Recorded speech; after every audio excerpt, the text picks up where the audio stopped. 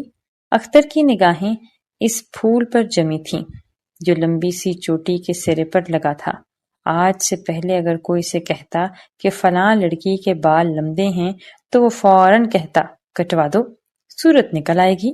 اسے اچھی طرح سے وہ دن یاد آ رہا تھا جب وہ خالدہ کے بال کٹوانے گیا تھا۔ خالدہ کے بال براؤن اور ذرا لمبے تھے اور وہ ان کی غور و داخت پر کئی گھنٹے صرف کرتی تھی۔ گھر سے باربر کی شاپ تک ان دونوں میں مسلسل اسی بات پر بحث ہوتی رہی تھی۔ خالدہ تذبذب میں تھی، کبھی وہ جدید فیشن کے چھوٹے چھوٹے بال کٹوانا چاہتی تھی اور کبھی وہ کہتی تھی نہیں اختر، ذرا اونچا سا جوڑا گردن کے سرے پر باندھوں گی تو بہت سمارٹ لگوں گی۔ اختر نے بالآخر تنگ آ کر کہا اچھا خالدہ، نہ کٹواؤ بال، لیکن اس کے بعد میں تمہارے ساتھ کہیں باہر نہیں جاؤں گا۔ کیوں؟ خالدہ نے پوچھا۔ بس میں مائی ہوا کے ساتھ پھرنا پسند نہیں کرتا۔ اور تو اور چچی کے بال کٹوانے کا صحرا بھی اختر ہی کے سر بنتا تھا۔ نہ تو ان کے بال لمبے تھے اور نہ ہی انہیں کٹے ہوئے بالوں پر اعتراض تھا۔ وہ تو بس بار بار کہتی بھئی ملنے والیاں کیا کہیں گی۔ ان کے اس اعتراض پر ہر بار اختر کہتا آپ کو ملنے والیوں کے جذبات کا زیادہ احترام ہے کیا؟ اور جب چچی ہائیڈروجن اور مہندی لگے سرخ اور سنہری بال کٹوا کر دکان سے نکلیں تو اختر ان کے کندھے پر خوشی سے ہاتھ مار کر بولا بات ہوئی نا، اب آپ ہماری ممی لگتی ہیں، 16 آنے، دیکھیے ایک زمانہ جلے گا، ایک زمانہ۔ اس وقت اس کی نگاہیں صوفیہ کی گود میں پڑی ہوئی چوٹی سے لے کر بار بار پھول تک جاتی تھیں اور اسے الجھن ہو رہی تھی۔ بار بار وہ جی میں سوچتا شاید اگر صوفیہ بال کٹوا دے تو یہ ہلکی سی خلش، یہ الجھن جو میں محسوس کر رہا ہوں جاتی رہے۔ اس کے یہ لمبے بال ہیں جو مجھے اس کے متعلق سوچنے پر مجبور کر رہے ہیں۔ تو اس لڑکی میں کوئی بات نہیں ہے، رنگ سانولا ہے، قد چھوٹا ہے، ناک لمبی اور آگے کو بڑھی ہوئی ہے، لیکن آنکھیں، خیر ایسی آنکھیں لائف لیس ہوتی ہیں، بڑی بڑی اور پھر صوفیہ نے مسکرا کر اس کی جانب دیکھا اور گیت کی تان اونچی ہو گئی۔ اس کے دل میں کسی نے پوچھار کیا واقعی یہ آنکھیں لائف لیس ہیں؟ واقعی جی سے کہہ رہے ہو؟ گیت کے بول ہولے ہولے کمرے میں طواف کرنے لگے۔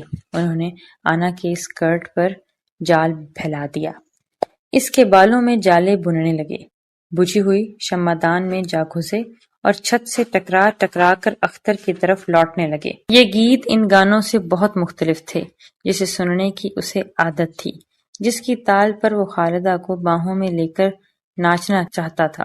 اس گیت میں زندگی کا کرب، تشنگی اور بے ساختہ کھینچ تھی جو اس کے لیے بالکل نئی چیز تھی۔ سارا کمرہ مایوسی میں ڈوبا ہوا تھا۔ گیت تنہا تھا، بالکل تنہا، اور صوفیہ اکیلی بیٹھی تھی۔ اس کے ہاتھ یوں پیانوں پر رواں تھے جیسے کوئی اندھا اپنی محبوبہ کو ہاتھوں سے محسوس کر رہا ہو، اور اس کی آواز تھی کہ شعلے کی طرح لپکی جا رہی تھی، بھڑکتی جا رہی تھی۔ پھر صوفیہ خاموش ہو گئی، پیانوں کے سر چپ ہو گئے اور کمرے میں گانے کی صدائے باز گشت چراغ کا دھواں بن کر پھیل گئی۔ وہ تینوں خاموشی سے اٹھے اور باہر آ کر کار میں بیٹھ گئے۔ انا نے ایک دھچکے سے کار سٹارٹ کی اور اس کا سرخ رومال قالین پر رہ چکا تھا اور سن جیسے بال کندھے پر کھلے تھے۔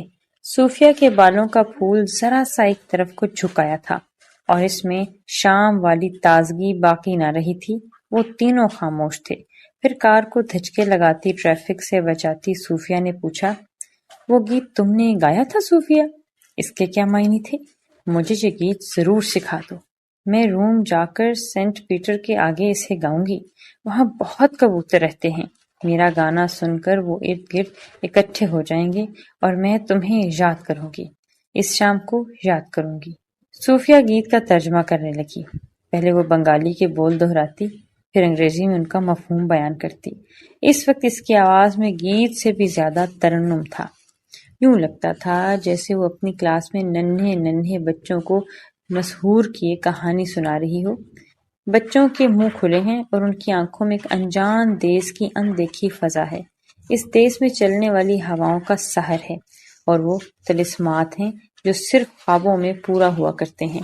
صوفیہ ہولے ہولے انگریزی میں کہہ رہی تھی، انا، یہ گیت قاضی نظر الاسلام نے لکھا ہے اور سنہری لڑکی کے متعلق شاعر کہتا ہے، میری کشتی کس سنہری بستی کی طرف رواں دواں ہے، ہوا موافق ہے پھر بھی مخالف سمت میں بسنے والے سنہری گاؤں کی طرف یہ کیوں کھینچی چلی جا رہی ہے؟ کیا یہ بھی کسی پر عاشق تو نہیں ہو گئی؟ میری کشتی شکستہ ہے لیکن اب مجھے کسی شے کا ڈر نہیں، اب میں نے درد محبت کا سہارا لے لیا ہے، وہی اب کھیون ہار ہوگا۔ اے میری محبوبہ، تم کون ہو، کس دیس سے آئی ہو، کن خوابوں کی بسنے والی ہو، اور بھلا مجھے کیوں اشارے کرتی ہو؟ رات طوفانی ہے اور تم گھر کے دیے بجھا کر مجھے کیوں بلا رہی ہو؟ اتنی کشش اور محبت کی تاثیر کا کس بل تم میں کہاں سے آیا؟ بتاؤ تم کون ہو اور میرا سہانا گیت سن کر مجھ پر عقیدت کے پھول نچھاور کرنے کیوں آ گئی ہو؟ میری کشتی ٹوٹ چکی ہے، بھلا اس ٹوٹی کشتی کو کھے کھے کر تم کہاں لے جاؤ گی؟ کیا اپنی سنہری دیس میں اس چاہنے والے کو لے جانے کا ارادہ رکھتی ہو؟ اختر کے کان میں ترجمے کے آخری بول ہولے ہولے بج رہے تھے، کھنک رہے تھے، ناچ رہے تھے۔ کوئی بہت قریب بیٹھا ہوا پوچھ رہا تھا، میری کشتی ٹوٹ چکی ہے، بھلا اس ٹوٹی کشتی کو کھے کھے تم کہاں لے جاؤ گی؟ جانے تمنا، کیا تم اپنے سنہری دیس میں اس چاہنے والے کو لے جانے کا ارادہ رکھتی ہو؟ جانے تمنا، کیا تم اپنے سنہری دیس میں اس چاہنے والے کو لے جانے کا ارادہ رکھتی ہو؟ ایک ہتھوڑی تھی کہ مسلسل اس کے ذہن کو کوٹ رہی تھی۔ انا کار چلا رہی تھی اور اختر منہ کھولے سوچ رہا تھا کہ یہ سامنے کھلی سڑک نہیں، ہولے ہولے چلنے والا کھلا سا دریا ہے، اس پر میری کشتی رواں دواں ہے۔ کشتی کا بادبان کھلا ہے اور اس میں پروا کے جھونکے بھرے ہیں۔ ڈوبنے والے چاند کی ساری کرنیں دریا کی سطح نے چاٹ لی ہیں اور اب اس کی لہر لہر میں پارا دہک رہا ہے۔ گھاٹ پر مجھ سے بہت دور سفید ساڑی پہنے ہاتھ میں دیا لیے ایک لڑکی کھڑی ہے۔ جب پتوار پانی کی سطح کو چھوتا ہے تو گھاٹ کی اس جانب سے ایک ہلکی سی صدا آتی ہے، جیسے کوئی شعلہ سا لپک رہا ہو، جیسے کوئی گیت کے بادبان باندھ کر اسے لینے آ رہا ہو۔ چاندنی کا سہارا پارا دریا نے پی لیا ہے، کشتی کے بادبان میں ساری پروا بس گئی ہے اور پتوار لہک لہک کر ڈوبتا ہے، ابھرتا ہے، اور لہجہ بہ لہجہ وہ سفید ساڑھی، وہ لپکتا شعلہ، وہ جلتا دیا قریب آ رہا ہے، قریب آ رہا ہے۔ پوری بریک لگا کر بڑے زبردست دھچکے کے ساتھ انا نے کار روکی۔ صوفیہ کا سر سیٹ سے ٹکرا گیا اور گھاٹ پر کھڑی لڑکی دریا میں غوطہ لگا گئی۔ اختر باہر نکلا اور اپنی عادت کے مطابق مہذب مردوں کی طرح اس نے صوفیہ کو سہارا دے کر باہر نکلنے کے لیے باہیں پیش کی، لیکن اس کی مدد کے بغیر سیٹ پر کھسک کر صوفیہ آگے آئی۔ انگوٹھے والے سلیپر میں ایک پیر اترا اور پھر وہ باہر آ گئی۔ تم کل امبیسی آؤ گی صوفیہ؟ انا نے پوچھا۔ پتہ نہیں، مجھے تو پاسپورٹ لینے جانا ہے۔ اچھا چاؤ صوفیہ، چاؤ اختر، چاؤ انا، چاؤ، اختر نے ہاتھ ہلا کر کہا۔ صوفیہ نے دوپٹے کا پلو ہلایا اور پھر ہوٹل کی طرف مڑ گئی۔ خاموشی سے وہ دونوں لفٹ پر چڑھے اور اوپر آ کر خاموشی سے ہی اتر گئے۔ برآمدے کے سرخ قالین پر چلتے ہوئے اختر اسے 2 قدم پیچھے تھا، پھر سفید گلاب اس کے بالوں سے کھسکا، کندھے پر گرا اور کھسکتا ہوا سرخ قالین پر جا پڑا۔ کمرہ نمبر 19 کے سامنے پہنچ کر صوفیہ نے بڑی خوش خلقی کے ساتھ کہا، شب بخیر۔ اختر نے سگریٹ سلگایا اور بڑی شوخی سے بولا، شب بخیر کزن۔ 19 نمبر کمرے کا دروازہ بند ہو گیا تو آہستہ آہستہ اختر اپنے کمرے کی طرف چلنے لگا۔ اسے اپنے جذباتیت پر غصہ آ رہا تھا۔ پہلی بار اس نے شراب جیسی چیز سے انکار کیا تھا۔ بھلا یہ بھی کوئی زندگی تھی؟ یہ بھی کوئی معیار تھا؟ پہلی بار اس نے شراب جیسی چیز سے انکار صرف ایک لڑکی کو دیکھ کر کیا۔ پھر چلتے چلتے وہ مڑا، جھکا اور سرخ قالین پر گرا ہوا سفید پھول اس کی ہتھیلی میں ہولے سے اٹھایا۔ اس نے ہتھیلی بھینچ لی اور اپنے کمرے کا دروازہ کھول کر اندر چلا گیا۔ خالدہ کا لفافہ سینٹ اور لوشنوں کے اوپر پڑا تھا۔ اس نے ندامت سے سوچا کہ صبح اسے پوسٹ کر دوں گا۔ اختر نے گلاب کا پھول بیڈ لیمپ پر زور سے مارا اور تکیے میں منہ دے کر سو گیا۔ صبح خالدہ کا خط ملا، وہ اسی طرح مہک رہا تھا۔ اختر نے آرام کرسی پر نیم دراز ہو کر خوبصورت ہوائی پیڈ کا ورک آگے دھر لیا۔ لکھا تھا، اختر مائی ڈیئر، تم نے اچھی مصیبت ڈال رکھی ہے۔ نہ ٹینس کھیلنے کو پارٹنر ملتا ہے، نہ فلم دیکھنے کو ساتھی ملتا ہے۔ یہاں اتنی اچھی فلمیں لگی ہیں، لیکن امی کو زکام ہے اور رابی دفتر سے رات کو آتے ہیں۔ اچھا، باقی باتوں سے پہلے میرا ایک کام سن لو۔ چلتے وقت بھی میں نے کہا تھا کہ نئی لیکس اب یہاں نہیں ملتی، بلکہ یہ بلیک مارکیٹ ریٹ پر بھی نہیں ملتی۔ میں اور امی کل علی برادرز گئے تھے تو قسمیں کھانے لگا کہ سٹاک ختم ہو گیا ہے۔ میرا خیال ہے بدبخت نئے ریجن سے ڈر رہے ہیں۔ لیکن خیر، آج ہی کان کھول کر سن لو، آج ہی بازار جا کر نائلکس خرید لینا۔ نارنجی اور فیروزی رنگ بہتر ہیں، لیکن اگر یہ رنگ نہ ملے تو پھر جو رنگ بہتر مل سکے ضرور لے آنا۔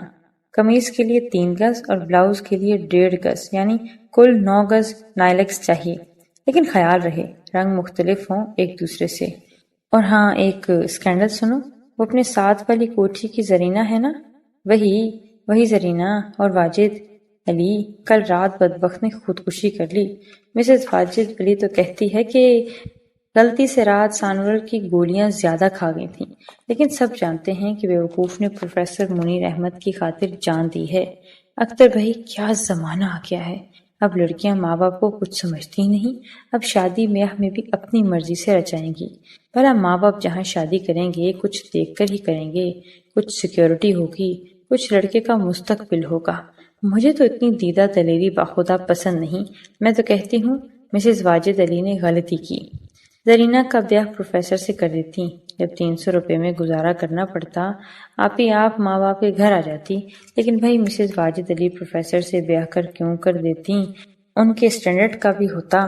زرینہ کا بیاہ پروفیسر سے کر دیتی بس۔ اور سنو، کراچی کے موسم کا کیا حال ہے؟ یہاں تو اب شام کو کوٹ پہننا پڑتا ہے۔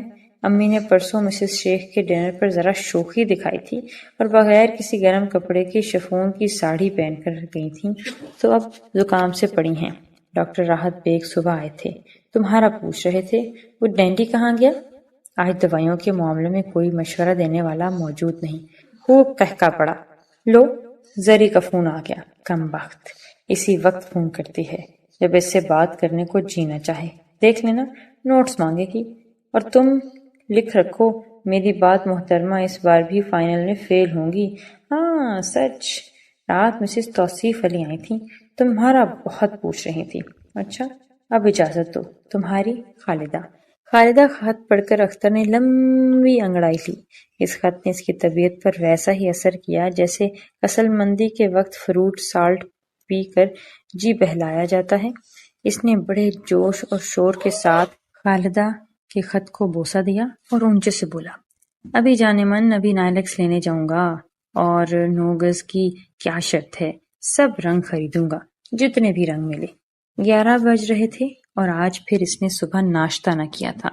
بڑی دیر لگا کر اس نے غسل کیا اور نہا دھو کر جب تیار ہو گیا تو سلکی کوٹ کے کالر میں لگانے کے لیے اس نے اپنے گلدان سے ایک ننھا سا پھول توڑا۔ جب وہ اپنے بٹن ہول میں یہ پھول لگا رہا تھا تو اس کی نظر بیڈ لیمپ کے نیچے میز پر پڑے ہوئے سفید گلاب کے پھول پر پڑی۔ گلاب مرجھا گیا تھا اور اس کے سفید جلد پر براؤن چتیاں پڑ گئی تھیں۔ اختر نے بٹن ہول خالی رہنے دیا اور بیڈ لیمپ کی طرف بڑھ گیا۔ پھر مسکرا کر اس نے پھول کو میز پر پھینک دیا اور اپنے بوٹوں پر رومال پھیرتے ہوئے کہا، وہ صوفیہ کتنی محمل لگتی ہے، دراصل ساری خرابی اس خالدہ کی بچی کی ہے۔ اگر پچھلے ماہ ہماری شادی ہو جاتی تو اب میرے یہ 3-4 دن ضائع نہ ہوتے، لیکن اس بیوقوف کی تو تیاریاں ہی پوری نہیں ہوتی۔ پینٹ کی ہپ پاکٹ میں 100 کے بہت سے نوٹ ڈالنے کے بعد جب وہ کمرے میں سے نکلا تو اس کے ذہن سے گلاب کا پھول اور اس کی مالکہ کا خیال بالکل نکل چکا تھا۔ وہ سیٹی بجاتا ریلنگ پر ہاتھ رکھ کر جب ہوٹل کے نیچے پہنچا تو اسے خیال آیا، چلو صوفیہ کو بازار لے چلتا ہوں، کپڑا خریدنے میں آسانی ہوگی، بالکل دوستوں کی طرح، ہر گندا خیال دل سے نکال کر۔ 19 نمبر کمرہ بند تھا۔ پھر سامنے سے وہی غیر ملکی جوڑا گزرا، بہت چہک کر۔ مادام بولی، بونجوزنو سینور۔ مرد نے آگے ہاتھ بڑھا کر مصافحہ کیا اور پھر دونوں ہاتھ ہلاتے لفٹ کی طرف چل دیے۔ اختر نے بہت آہستہ سے دروازے پر دستک کی۔ کون ہے؟ آواز آئی۔ کزن۔ اندر سے مکئی کے دانے چٹکنے کی آواز آئی۔ اصلی کہ نکلی؟ اصلی۔ اختر نے دروازے کے ساتھ منہ لگا کر جواب دیا۔ صوفیہ نے دروازہ کھولا تو سب سے پہلے اس کی نظر ساڑھی پر پڑی۔ آج صوفیہ سفید کپڑوں میں ملبوس نہ تھی۔ اس نے سبز رنگ کا بلاؤز پہن رکھا تھا اور ہلکے زرد کی رنگ کی ساڑی میں اس کا سانولا رنگ بہت پیلا دکھائی دے رہا تھا۔ کانوں میں چھوٹی چھوٹی بالیاں تھیں اور اس کے چہرے پر نئے بیاہی لڑکیوں کا روپ تھا۔ صوفیہ، ابھی مجھے اپنی کزن کا خط ملا ہے، صوفیہ نے مسکرا کر پوچھا۔ اصلی کہ نکلی؟ بدقسمتی سے یہ اصلی کزن کا خط ہے۔ پھر؟ اور محترمہ نے میرے ذمہ ایک بوگس کام لگا دیا ہے۔ وہ خاموشی سے اس کی طرف دیکھ رہی تھی۔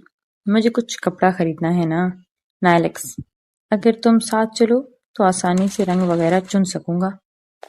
صوفیہ نے انکار میں سر ہلا کر کہا، اول تو میں نے کبھی نائلکس نہیں خریدی، میرا مشورہ فضول ہوگا، اور پھر ان دنوں میں بھلا ایسے کپڑے ملیں گے کہاں؟